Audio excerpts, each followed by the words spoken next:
ধারণা করে কথা বলা নিষেধ ইসলামে।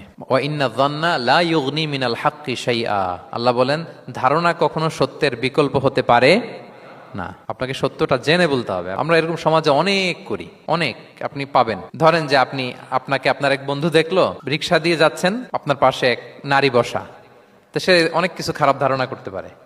এরকম হয় না সমাজে? এমন হতে পারে যে আপনি আপনার ছোট বোনকে নিয়ে বেরিয়েছেন, হতে পারে না? কিন্তু আপনি তো একটা ধারণা করে ফেললেন অন্য কিছু। বা আপনার ভাগ্নিকে নিয়ে বের হয়েছেন, আপনার খালাকে, আপন খালাকে নিয়ে বেরিয়েছেন কোনো কাজে, ডাক্তারের কাছে বা কিছু একটা হতে পারে। কিন্তু তাকে দেখেই আমি এদিক সেদিক বলতে আরম্ভ করলাম যে ওকে তো দেখছি এরকম এরকম এরকম। আছে না নাই? আমাদের সমাজে আমি দেখেছি যে কারো যদি ঠোঁট কালো হয় তো মানুষ ধারণা করে নেয় লোকটা মনে হয় সিগারেট খায়। কিন্তু সিগারেট সেবন করা ছাড়াও কারো ঠোঁট কালো হতে পারে কি পারে না বলেন? এই যে এগুলো সমাজে প্রচলিত। বিয়ে করার পর পর ইমিডিয়েট যদি কেউ একটা গাড়ি কিনে বা হুন্ডা কিনে, এটা কি বলে বলেন তো? এই বোধহয় শ্বশুর বাড়ি থেকে যৌতুক নিয়ে আসছে। দেখছেন, এরকম ভুরি ভুরি আপনি সমাজে পাবেন।